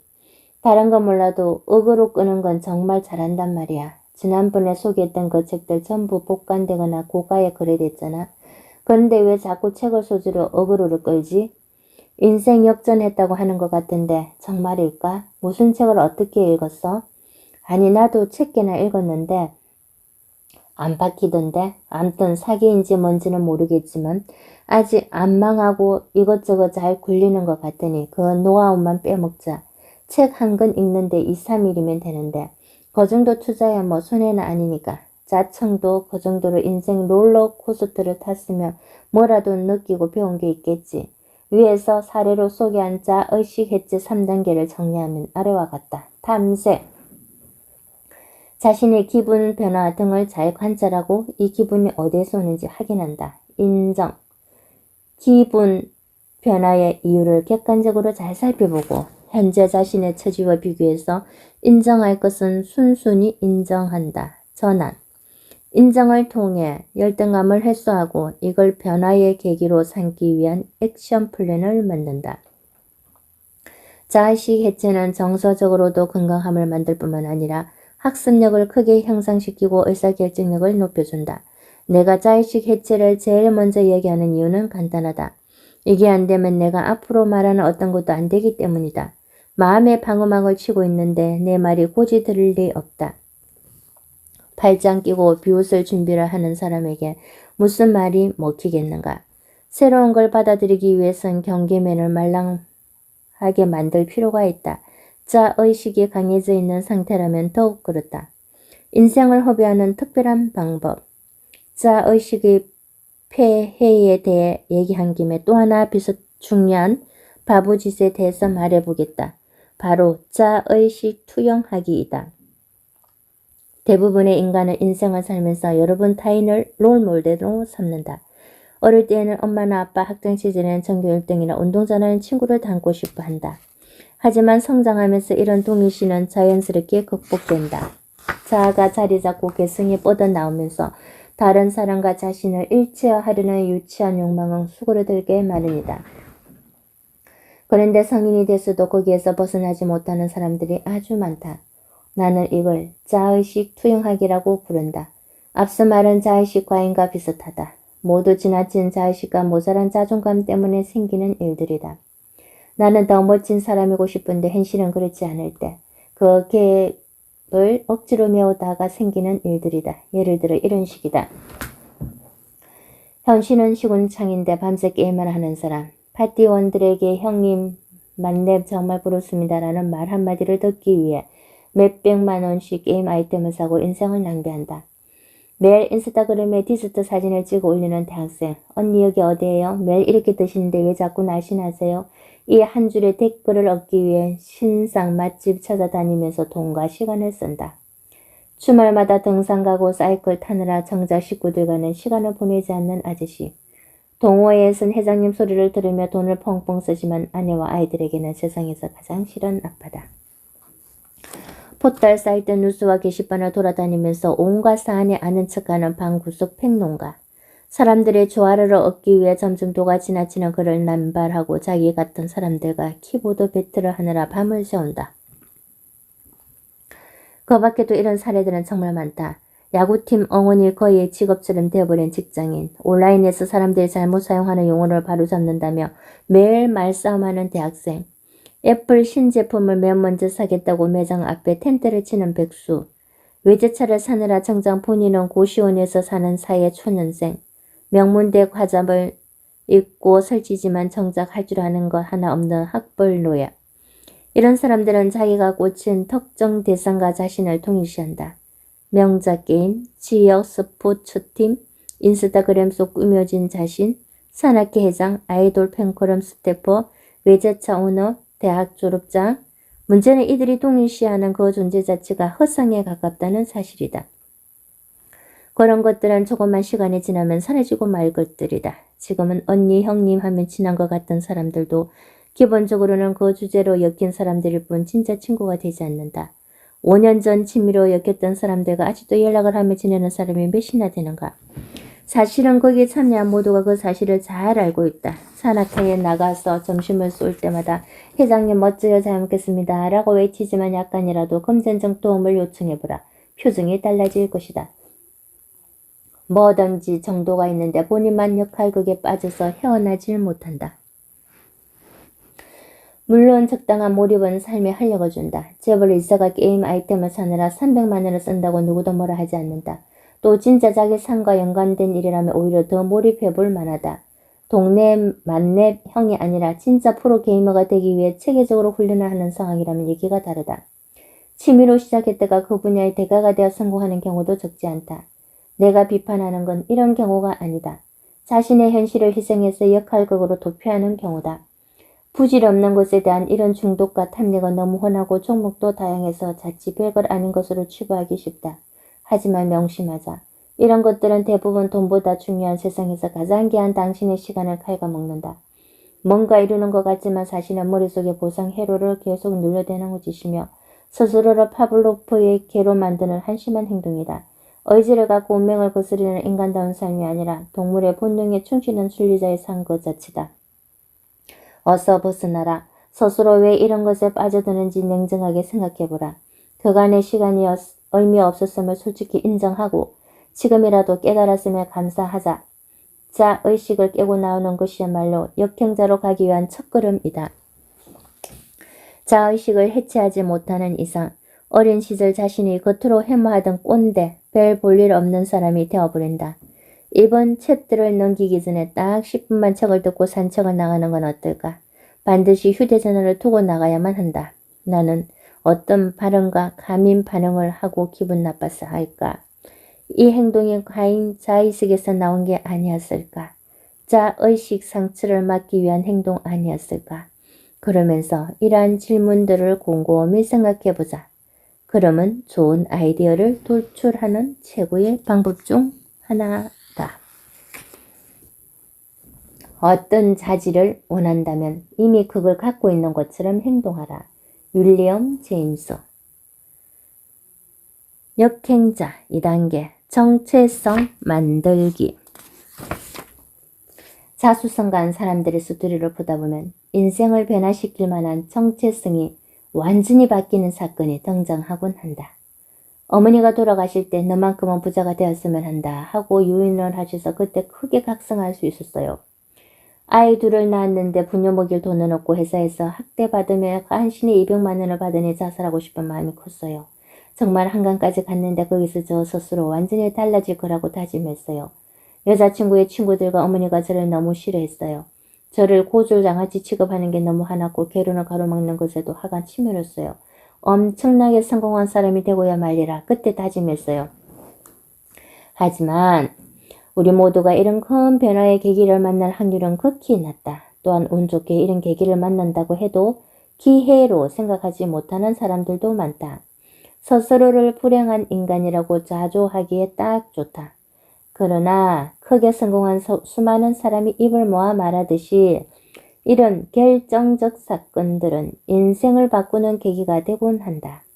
극한의 불행을 역전의 계기로 바꿔낸 역행자들은 그래서 드라마틱한 스토리를 갖고 있을 때가 많다. 그렇다면 자수성가한 사람들이 겪는 엄청난 사건, 정체성을 바꾸는 사건을 인위적으로 만들어낼 수 있다면 어떨까?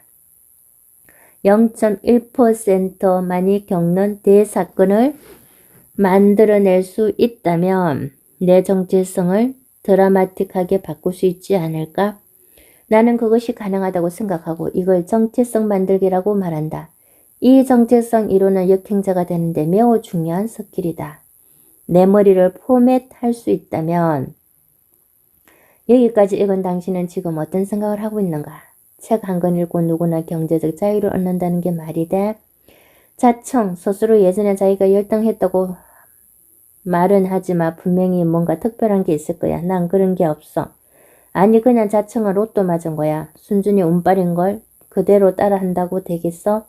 참 꿈 같은 얘기다. 난 월 1000만 원은 그냥 500만 벌어도 좋겠다. 그 다음 나도 정말 잘 안다.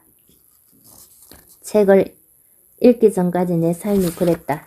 아니 나는 정말 평범하게 사는 것조차 불가능하다고 믿었다.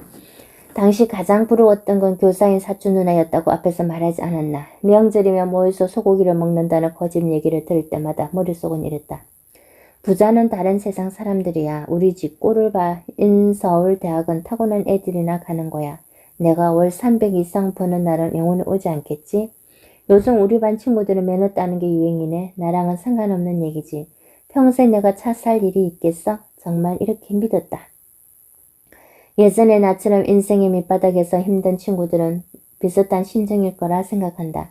하지만 지금 내 정체성은 완전히 달라졌다. 나는 평생에 걸쳐 정체성을 인위적으로 바꿔왔기 때문이다. 20대에 책을 읽게 된 게 그 시작이었다. 정체성을 먼저 바꾸면 변화가 쉽게 만들어진다. 반면 정체성을 바꿀 수 있는 기회를 놓치면 계속 순리자로 살게 된다. 나는 책이라는 형태로 다가온 행운을 꼭 잡고 놓지 않았다. 그 책들은 패배주의에 사로잡힌 내 머릿속에 새로운 소프트웨어를 깔아주는 설치 가이드였다. 나는 마침내 발밑에 깔린 철로를 보게 되었고 절망으로 가는 전철에서 내릴 수 있었다. 그리고 나만의 내비게이션을 달고 인생의 지름길을 찾아 나서게 되었다. 모두가 머릿속에 새 소프트웨어를 깐 덕분이었다. 자의식 해체를 이루었다면 새로운 자의식을 세워야 할 차례다. 정체성은 삶의 동기다. 자동차가 앞으로 나아가기 위해선 연료가 있어야 하듯이 사람도 정체성이라는 연료가 필요하다. 이걸 자유자재로 이용하면 정말 놀라운 일이 벌어진다. 나는 최근에 새로 이런 목표를 세웠다. 나는 베스트셀러 작가가 될 거야. 한국에서 가장 위대하고 오래 익히는 책 하나를 쓸 거야. 2018년까지 나의 정체성은 사학가였다. 2019년에는 유튜브, 2020년 이후부터는 작가, 그것도 베스트셀러 작가로 정체성을 바꿨다. 상식적인 사람이 이런 목표를 듣는다면 분명 비웃을 것이다.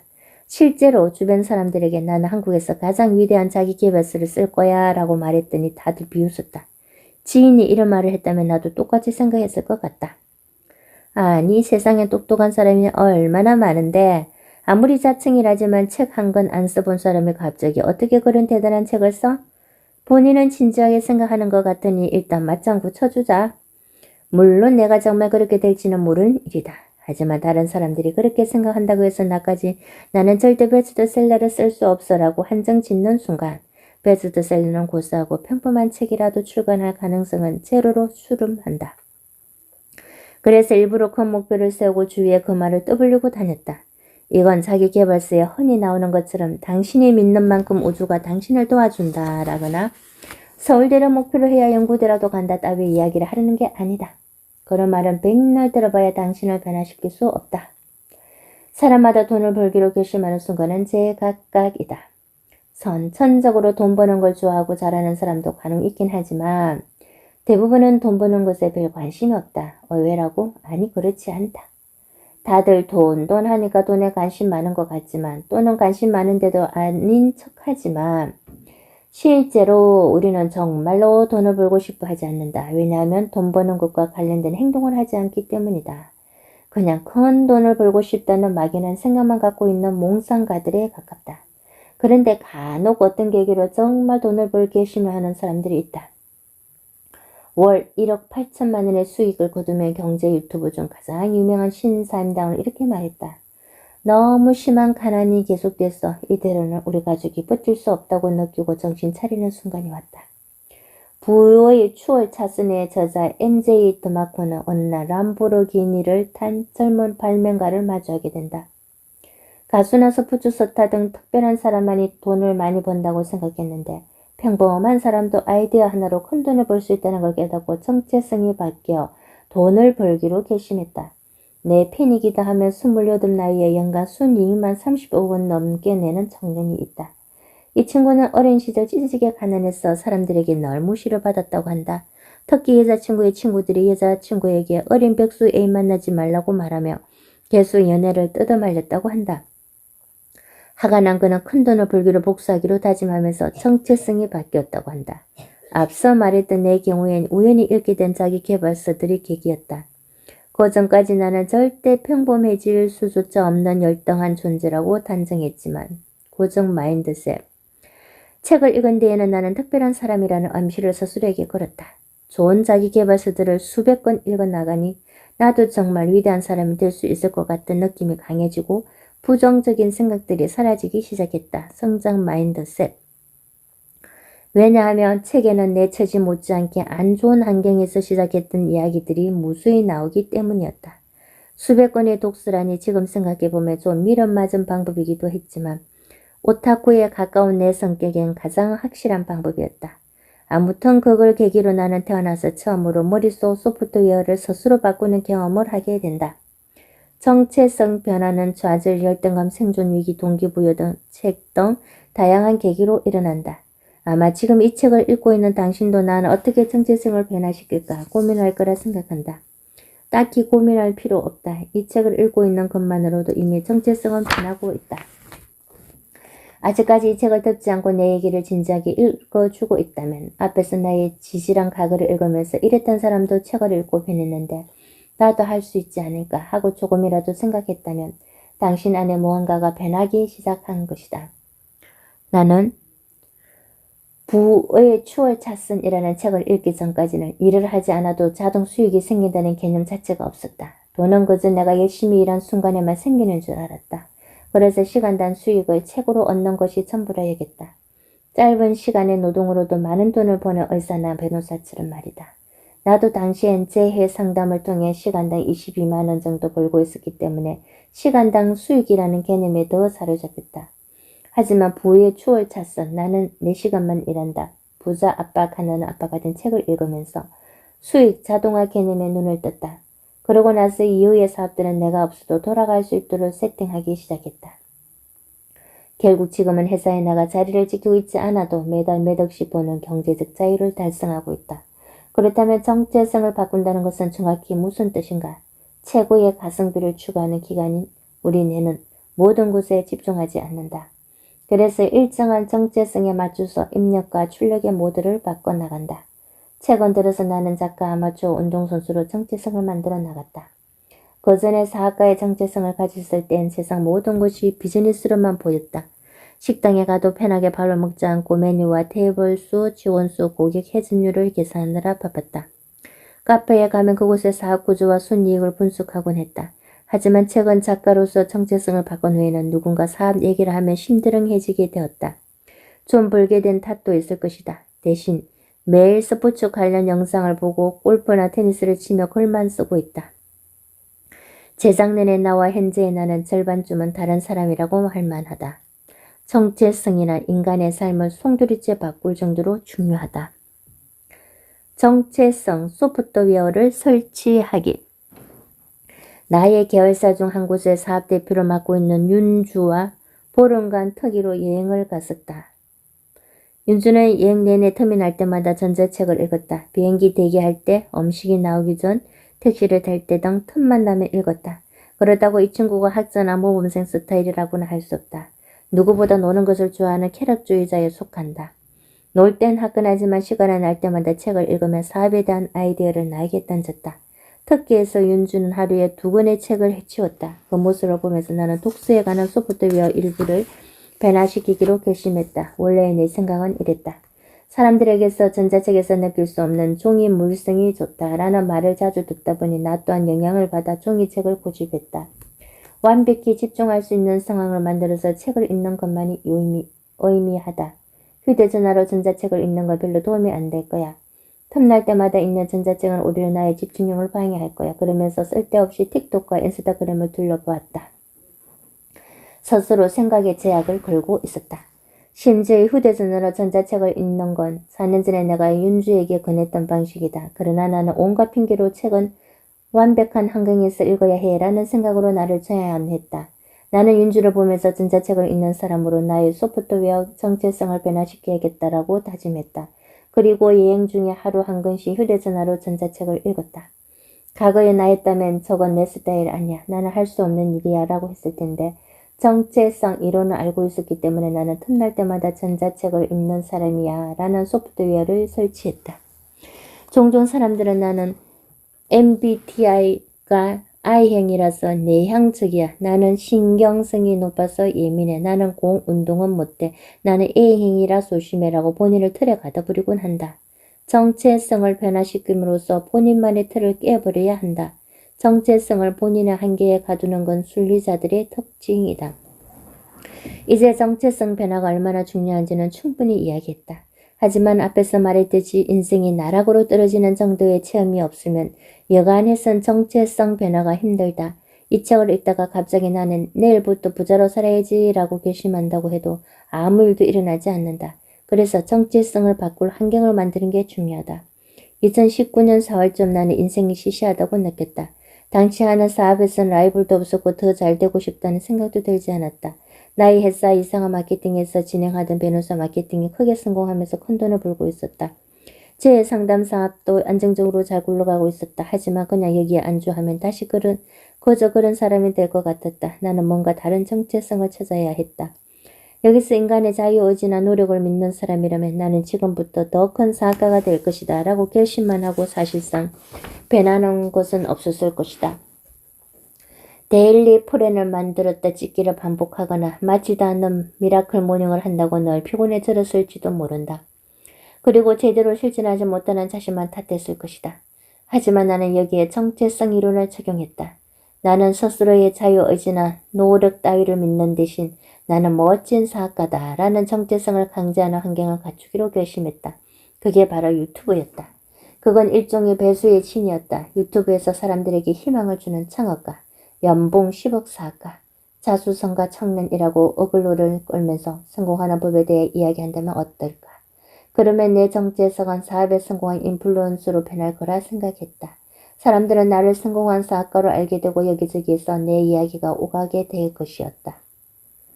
나 역시도 사람들에게 경제적 자유를 얻는 법에 대해 알려주기 위해 방법록을 공부하고 정리하게 될 것이었다. 그게 이 책이다. 이렇게까지 판을 크게 깔고 나서도 내가 빈둥거리거나 구독자의 기대를 어기면 나는 사기꾼이 되고 세상 창피한 거짓말쟁이가 될 것이다. 나라는 사람은 이런 식으로 창피당하는 걸 죽기보다 싫어하기 때문에 사악거로서 열심히 살 수밖에 없을 거라 판단했다. 물론 그 과정에서 열심히 성공 공식을 정리할 수 있게 되고 정말 사람들에게 그 방법을 알려주게 될 것이다. 뭔가를 배우고 싶을 때 그걸 남한테 가르쳐 보는 것만큼 실력이 빨리 느는 방법은 없다. 이런 선순환의 루프를 구성하면서 더 나은 공략집을 발견하고 지름길을 찾을 수 있을 거라고 생각했다. 그러니까 유튜브라는 정체성을 갖기로 한 건 인기 유튜브 자체를 위한 것이라기보다는 오로지 성장을 위한 자기 강제였다. 이게 정체성 변화의 핵심 비결이다. 즉, 뭔가를 더 잘하고 싶으면 결심을 할 게 아니라 환경부터 만드는 것이다. 자동으로 움직일 수밖에 없도록 세팅을 하면 하는 저주를 열심히 살게 된다. 자유, 의지니 노력이니 진정성이니 따위에 듣기 좋고 허망한 것들을 믿는 대신 나를 훈련시킬 운동장을 만들어 스스로를 밀어넣는 게 핵심이다. 그래서 정체성을 변화시킬 환경을 만드는 게 중요하다. 예를 들어 수천억 원대의 자산가가 된 김성호 회장의 경우 항상 강조하는 방법이 있다. 그 방법은 나는 행복한 부자가 된다라는 결심을 종이에 100번씩 쓰거나 이 결심을 모든 벽에 붙이는 것이다. 나는 재작년까지만 해도 이게 뭔 짓거리야 하며 불신했었다. 하지만 지금 와서 돌이켜보면 이 또한 정체성을 변화시키는 매우 손쉬운 전략 중 하나다. 말이 그릇이 100번씩 진심을 담아 소원을 써보는 행위는 무의식 깊이 각인될 것이다. 무의식을 바꾸지 않은 상태에서는 어떤 것도 이룰 수 없다. 그러면 정체성 변화를 위한 환경을 조성하는 구체적인 방법들에는 뭐가 있을까? 몇 가지 정리해보자. 책을 통한 간접 체면. 정체성을 바꾸는 가장 쉬운 방법은 관련 책을 읽는 것이다. 만약 건강고수가 되기로 결심했다면 건강의학에 대한 쉬운 책 10여 권을 독파하면 된다. 뇌는 일주일간 건강에 집중하게 되고 화장실을 가거나 멍을 때릴 때면 반복적으로 건강해지는 법에 대해 생각하게 만든다.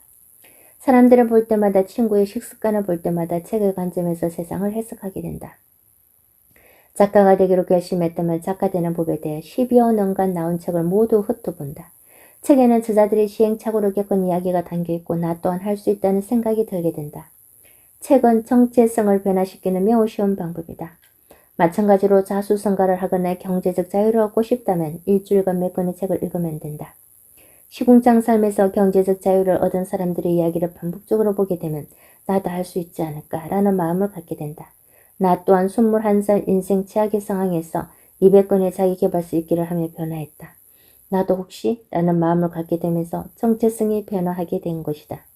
독서가 인생을 바꿨다고 말하면 대개 가장 먼저 나오는 질문이 무슨 책을 읽어야 하나요? 인데 여러 사람이 인정한 책이면 괜찮다고 본다. 다만 처음엔 인물 이야기가 있는 책을 추천한다. 자수성가 헉수저들의 책을 20권쯤 몰아서 봐라.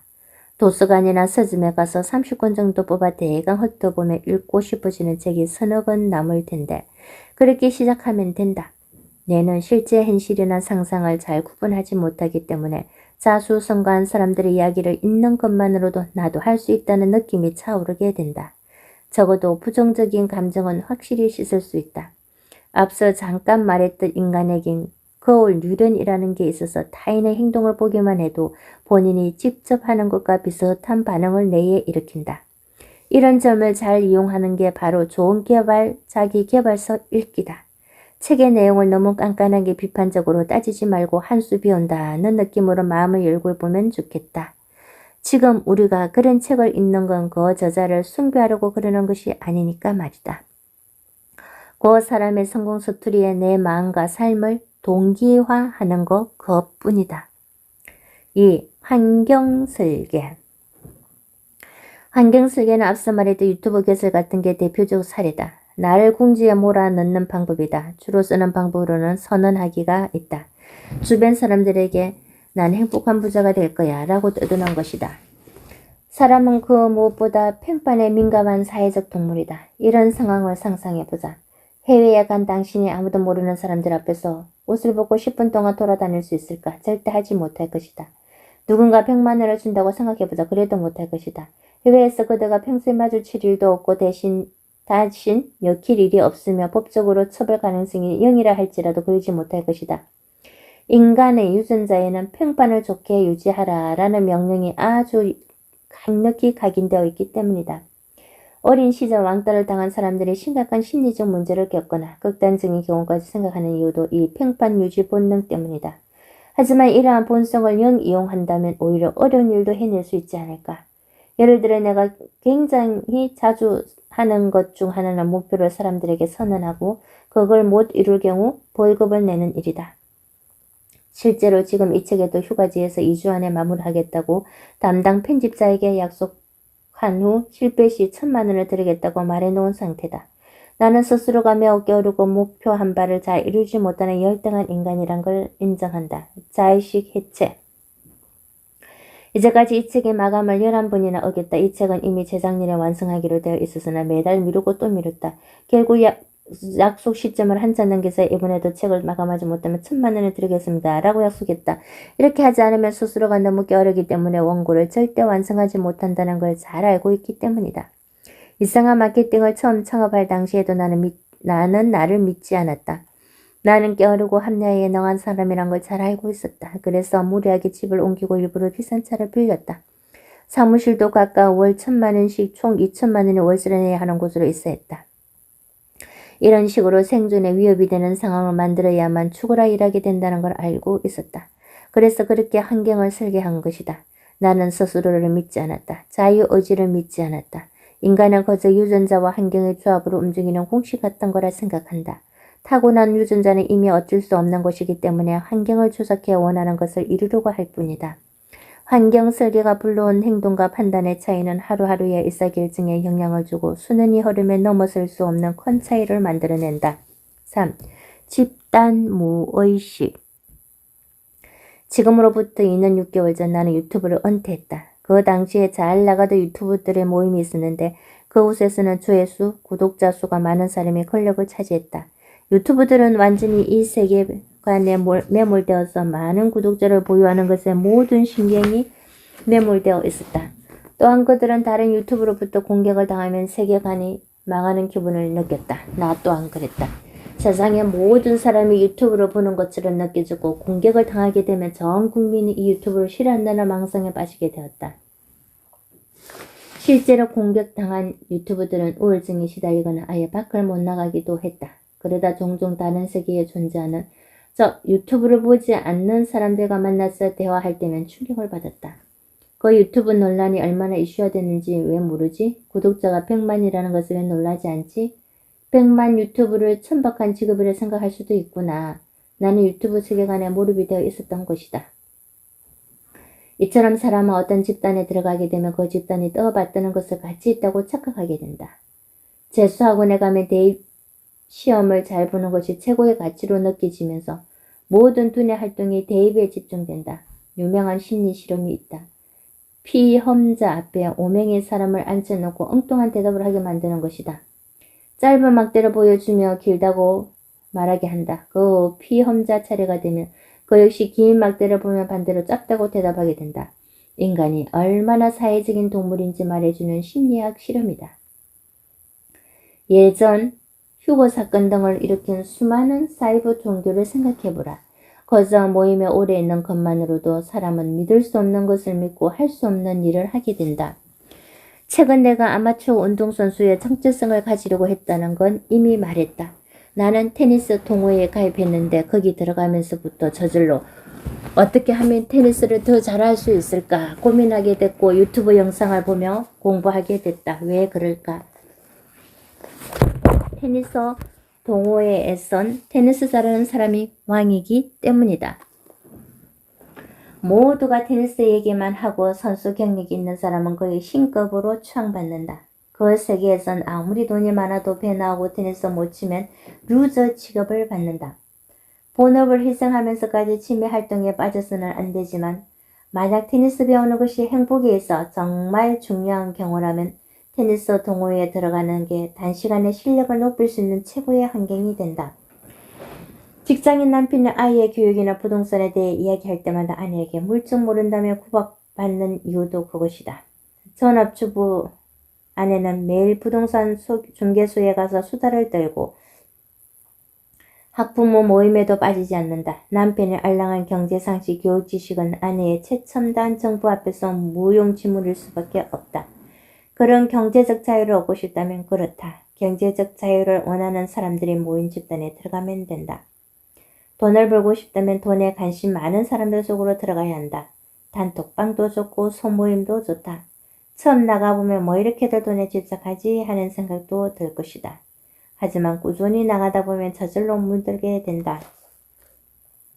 점차 그곳 사람들에게서 인정받고 싶은 마음이 생기면서 책을 읽고 임장을 나가고 차트를 분석하고 트렌드를 챙겨보게 된다. 물론 낯선 사람들과의 만남을 고민하면서 이상한 사람 만나면 어쩌지 등의 불안감을 갖는 사람들이 있을 것이라 생각한다. 충분히 그럴 수는 있지만 그것 또한 본능적인 두려움일 뿐이다. 본능을 역행하여야 한다. 새로운 사람들을 만나는 일에 과도한 의미 부여를 할 필요가 없다. 혼자라면 데일리 플랜만 썼다 지웠다 했을지도 모를 그 시간에 서서히 달라진 자신을 보게 될 것이다. 다시 한번 강조하지만 돈을 버는 것 자체가 의미 있다고 생각하지 않는다. 다만 경제적 자유를 얻어야 소중한 시간을 아낄 수 있고 정신적 자유를 얻을 확률도 크다고 생각할 뿐이다. 나는 어린 시절부터 철학을 공부해보고 싶었고 나만의 사상을 만들어보고 싶었다. 그러기 위해서는 우선 돈이 있어야 한다고 생각했다. 그래야 먹고 사는 일에서 좀 벗어나 하고 싶은 일에 집중할 수 있다고 생각했다. 그 생각은 틀리지 않았다. 경제적 자유를 이룬 지금 나는 돈에 연연하지 않고 이렇게 글 쓰는 데에만 집중할 수 있게 되었다. 병년이 지나도 읽히는 책을 쓰고 싶다라는 오랜 꿈에 도전하게 되었다. 나는 점차 꿈에 가까운 책을 출판할 것이다. 당신이 만약 모든 것으로부터 자유롭고 싶다면 먼저 경제적 자유를 얻어야 한다. 그러기 위해선 자의식을 해체하고 정체성을 새롭게 만들어야 한다. 그리고 또 하나, 자기 자신에 대한 환상을 철저하게 버릴 필요가 있다. 다음은 이 환상에 관한 이야기다. 사람들은 자기 마음에 상처를 할 게 여념이 없다. 나는 엄청난 사학가도 학자도 아니다. 그러나 밑바닥부터 자수성가까지 영역에서는 최상위권이라는 자신이 있다. 내가 운 좋게 자유를 얻을 수 있었던 이유에 대해 항상 생각했다. 그리고 그 이유 가운데에는 자유의지에 대한 불신이 중요했다고 본다. 역행자의 주 개념도 무의식과 본능의 지배에서 벗어나야만 자유를 얻을 수 있다인데 이 개념 또한 인간에게 자유의지가 없다는 믿음에서 시작되었다. 순리자 역행자 개념에서도 알 수 있다. 나는 사람의 운명은 어느 정도 정해져 있다고 생각한다. 내가 말하는 운명이란 어떤 사람이 한치의 오차도 없이 예정된 운명에 따라 살다가 86세에 죽는다는 뜻이 아니다. 상위 50%의 환경에서 태어났다면 이 범죄에서 크게 벗어나지 못하고 그에 맞는 삶을 살다가 죽는다는 것을 말한다. 이런 것이 운명에 따르는 삶, 순리자의 삶이다. 우리에겐 자유의지가 없을지도 모른다는 생각은 나를 겸손하게 만들었다. 나를 포함한 인간이 어떤 특별한 존재가 아니라 어쩌면 다른 동물들과 별로 다를 바 없을 수도 있다는 생각을 하게 해주었다. 어떤 것을 이루기로 결심했을 때 거기에 완전히 자유롭게 판단하는 나 같은 게 있을까? 혹시 유전자라는 타고난 프로세스를 특정 환경에 놓아두었을 때 당연히 나올 수밖에 없는 반응을 나 스스로 한 결정이라고 믿고 있는 게 아닐까? 나는 내 나이대에서 0.01%에는 들어갈 수익을 얻고 있다. 그리고 100여 명에 이르는 직원들의 리더이기도 하다. 사무실 임대비만 매달 3천만 원 넘게 나간다. 그리고 자기 개발 유튜브로서도 꽤 유명했었다. 그러니 사람들은 내 일처리가 완벽할 거라 생각하지만 사실 나는 매우 미숙한 사람이다. 가까운 직원들은 잘 알겠지만 매번 허당 짓을 반복하고 물건을 놓고 나오거나 태블릿 PC를 잃어버리기 일수다. 항상 일처리 기일을 못 맞추며 약속 시간에 늦는다. 나는 내가 멍청하고 평범한 사람일 뿐이라는 걸 인정한다. 오히려 그러기에 스스로 잘 운전할 수 있는 방법을 찾는다. 나라는 인간이 매번 하는 결심과 다짐, 자만심 따위에 귀 기울이지 않는다. 자의식이 강한 사람들은 다르다. 나는 특별해. 이제까지 이렇게 잘 된 건 다 내 의지와 선택 덕분이야 라고 생각한다. 그리고 대다수는 자신의 머리만 믿고 두 번째, 세 번째 사업을 하다가 망한다. 자기 아이디어가 정말 특별하다고 믿기에 사업을 하면 반드시 성공할 거라 착각한다. 결과는 빚만 남게 된다. 이는 모두 본성과 유전자의 꼭두가시가 되었기 때문에 초래된 결과다.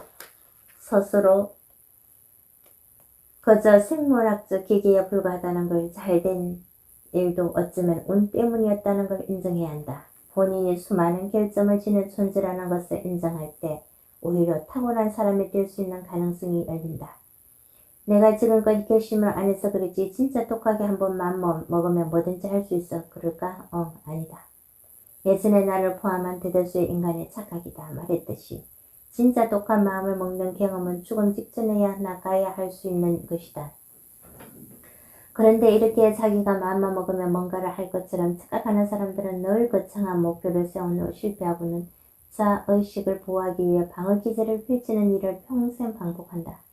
내가 심리학을 배우고 내린 결론이 하나 있다. 인간은 목표를 세우고 달성하는 그런 똑똑한 생물이 아니라는 것이다.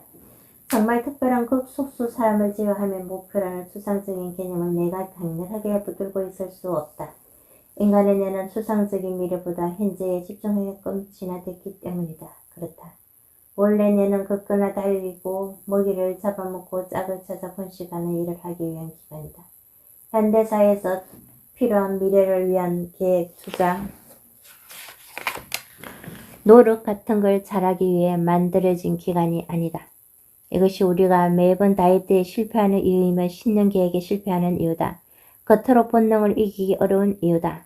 사람들은 하고 싶은 게 생길 때마다 허황된 목표를 세우고 항상 실패한다. 실패 후에는 자의식을 보호하기 위해 변명하기 바쁘고 남 탓, 환경 탓을 하며 자위를 한다. 이 짓을 죽을 때까지 반복한다. 자신이 어떤 존재이며 어떤 과정을 거쳐서 지금의 결과에 이르게 됐는지 그 진실을 보려고 하지 않는다. 그것은 내 마음의 상처를 핥기에 여념이 없다.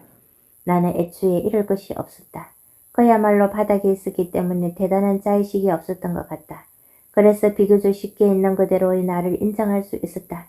저는 그냥 게으른 동물이에요. 그래서 나 스스로 목표를 잡을 때면 나 자신을 믿는 듯이 목표를 이룰 수밖에 없는 환경을 세팅한다. 2주일 안에 원고를 다 쓸게요. 못 쓰면 정말 1000만원을 드릴게요. 라고 배수진을 친다. 그 덕분에 원고를 썼다. 물론 유튜브와 웹툰을 보고 인스타에 영상 올리고 댓글 확인한 후에야 스스로에 대한 한매를 다 느낀 후에야 쓰기 시작했지만 다시 말하지만 나는 계획적론을 완전히 믿는 게 아니다. 자유의지가 전혀 없다고 말하는 게 아니다. 그냥 이런 아이디어가 경제적 자유를 얻는 데 큰 도움이 되었다고 말하는 것이다. 그리고 또 하나. 결정론적 세계관을 받아들이면 마음이 패너원해진다. 종종 직원들은 자청님은 화내시는 걸 본 적이 없어요 라고 말하곤 한다. 실제로 누군가가 질투에 눈이 멀어 나에게 해를 가해도 비교적 마음이 편안한 편이다. 필요하면 법적 조치를 취할 뿐 그것 자체로 마음이 상하진 않았다. 저 사람은 낮은 지능과 열등감, 안 좋은 환경, 공경성 같은 게 합쳐서 저런 행동을 하는구나. 자유의지 없이 열등한 유전자 때문에 잘못된 의사결정을 내리는구나. 참 안타깝다. 결국 타고난 대로 순리대로 살다 말겠구나 하고 생각한다. 자의식을 역행자의 중요 키워드로 삼는 것은 이 때문이다. 나나 상대가 대단한 존재라고 생각하지 않고 그저 조건 지어진 유효한 존재라는 걸 철저히 깨달았기 때문이다. 그럴듯한 미사의 구가 아니라 인간의 진짜 본성과 작동법을 아는 것이 중요하다고 생각했다. 그래서 무언가가 되고 싶으면 나 스스로를 믿기보다 환경 설정을 더 중요시했다. 내 머리로 믿기보다는 인간의 심리와 본성을 이해하는 것에 투자했다. 인간이 어떤 메커니즘으로 움직이는지 이해한다면 나를 이해할 수 있고 상대를 이해할 수 있다. 이 두 가지를 안다면 인생에서 실패하는 게 말이 안 되는 일이다.